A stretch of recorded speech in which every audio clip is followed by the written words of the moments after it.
Hello. So, I finished The Stand. All right. I read all of these pages. I'm so proud of myself right now.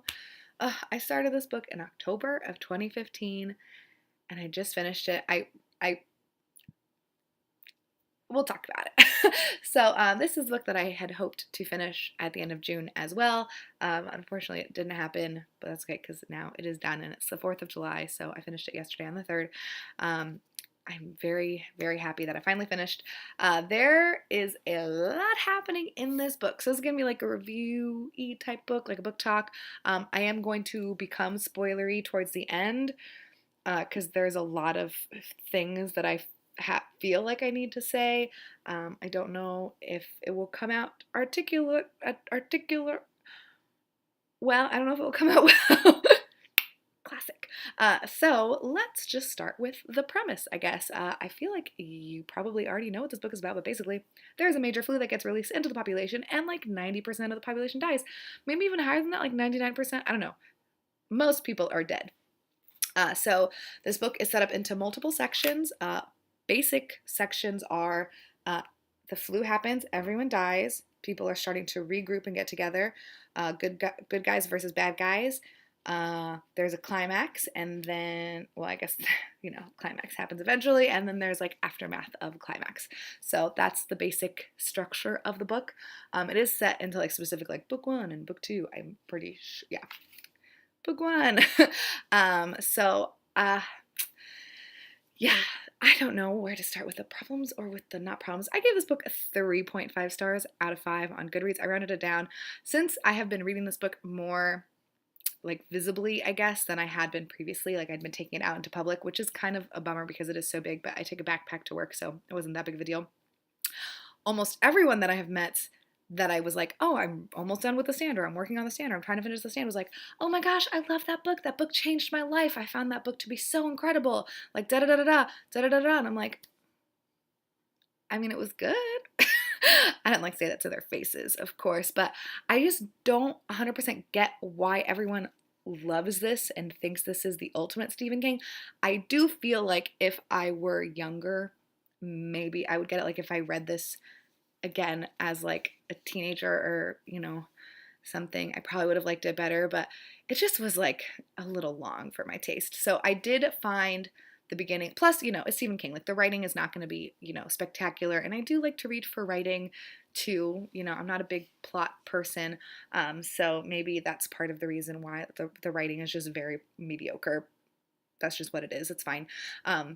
I found the beginning section to be really, really great. So when everyone's like first getting the flu and dying, and my favorite chapter of the whole book is a chapter where people that have survived the super flu are dying like in super dumb ways, like getting locked in a freezer or getting like stepping on a nail and getting tetanus and like stuff like that. That was my absolute favorite chapter. Like I still think about it and I kind of wish I tabbed it. I might just like flip through so I can find it and just like read it every once in a while because it made me laugh. Does that make me a bad person? People dying making me laugh in a book? Whatever, it doesn't matter. So yeah, I thought that was really, really good, the beginning part. And then we get to the middle. And in the middle is where, people are starting to congregate. So you've got the good people, which are the people that are drawn to Mother Abigail, who's like an old black lady from somewhere. I don't remember at this point. And so they're like, thinking about her, and she's like super old. She's like over 100 years old. So they're all like, coming towards her.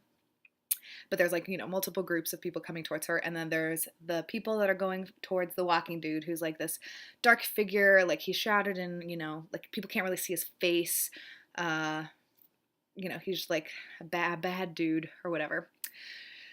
So that is the part of the book, I guess, that got me down a little bit. Like I started to think it was just kind of like it just took a little bit too long maybe to get to that point in, I don't know. It's just like, I don't know. It was just a little boring, I'll be honest. Then things do happen and, whatever, and it's fine. I think the most interesting aspect of this book is obviously like what regular people are doing to each other and how they treat each other when, the government and everything has like completely gone out the window. There's no law, there's no regulation, there's no nothing. So, like towards the end when like the good guys are in a group together, you know, like who's really a good guy? Like no one really is. So it's fascinating to see how people like kind of try to rebuild what they've already had just because that's what they knew, and then how people try to like seek power and all that kind of stuff. So like the interactions between the characters I thought was really interesting and really well done. But I think that the characters were kind of flat in this too. I think that might be what my biggest problem is that I really like well-rounded characters, and I feel like most of the people were kind of one note. So there's some growth, some minor growth for some characters, but in general, I just felt like they were just kind of flat. There was like Harold, who I hated, who was like a really angry guy because like no one really liked him growing up and he was made fun of and dur dur dur dur dur.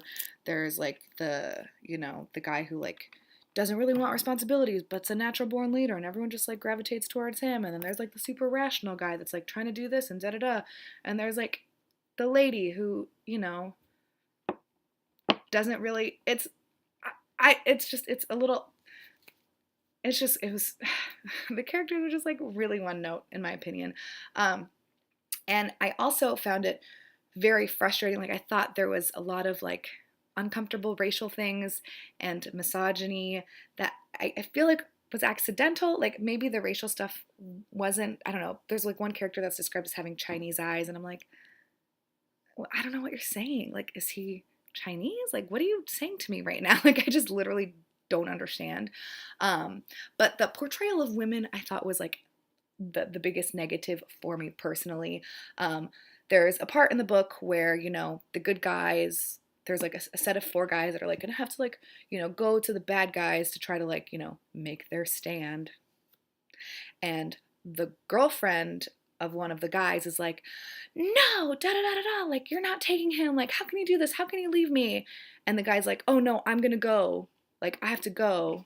And in my head, I'm like, so this guy is so selfless that he's walking into almost certain death because let's be honest, like what's going to happen? You're probably going to die, and he knows that, and he still decides that he's going to go without even a question. Like what kind of a person is that good that they're willing to almost certainly die for a group of strangers or like practical strangers? Like he's just totally willing to go. The man is just so great. He's so selfless. He's just going to go because that's what he's supposed to do. But the girl who gets to stay behind is like, no, no, you can't leave me. You can't leave me alone. It really infuriated me. Like, no. If it was me and Jake, I'd be like, no, yeah, you go and save us, okay? Like, I love you, but if that's what's supposed to happen, like, I just didn't get that. Like, the person who is risking their life should be the one that's a little like nervous about going and at least have to be talked into it maybe a little bit. There was no hesitation, and that's just like, what guy is that good? No human being is that good. That baby. I'm trying to make a point, Laverne. So yeah, I just thought that was a little like unrealistic. And then the other woman in the room fainted. Okay, great. And then, spoiler alert. Oh, whatever. I won't talk about spoilers. I guess this whole thing has been a kind of a spoiler. Basically, this girl is like not acknowledged kind of towards the end as being a person of importance. And it really infuriates me and frustrates me. And yeah, I don't know. I feel like it sounds like I didn't like this book at all. I didn't. It was really, really good. And I did think it was interesting, like, his, like, the way that people act. I did think it was interesting. I just feel like he didn't give the women enough credit. And, like, their, savior person was a woman, because women are always great and wonderful or whatever. And, like, the bad guy was a guy. I don't know. I feel like there's just, like, a little undercurrent of like that kind of stuff that really bummed me out. I don't even know if I'm going to post this now. Who knows? Yeah, I would recommend this, I guess, if you like. I didn't find it to be scary at all. I don't know if it was supposed to be scary. I didn't think it was scary. And yeah, that's pretty much all I have to say about this book.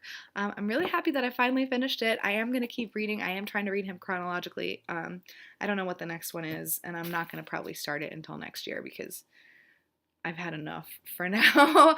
Yeah, if you have read this book and have any opinions, let me know. Again, these are all just my opinions. Which reminds me, I need to do my pet peeve video. Yeah, I don't know. It was fine. I think so far. So I've read The Shining, Carrie, Salem's Lot, The Shining, and this one. I feel like my favorite so far has been The Shining, followed by Salem's Lot, then this one, and then Carrie last, because I really didn't like Carrie at all. I will say that I was a little worried. I was a little worried because I thought Carrie was super rushed. I would say maybe the other ones too. Like I feel like he just kind of like lets the pen fly, and then eventually he's like, "Oh no, this book is long. I need to wrap things up." And that's kind of the vibe that I get from him. And this didn't feel like a rushed ending, so I will say that. I thought the ending was super obvious and boring though. So that was my last little thing that I had to say. Again, if you have anything to say to me about this book, please comment below. I'll talk to you guys later. Bye bye.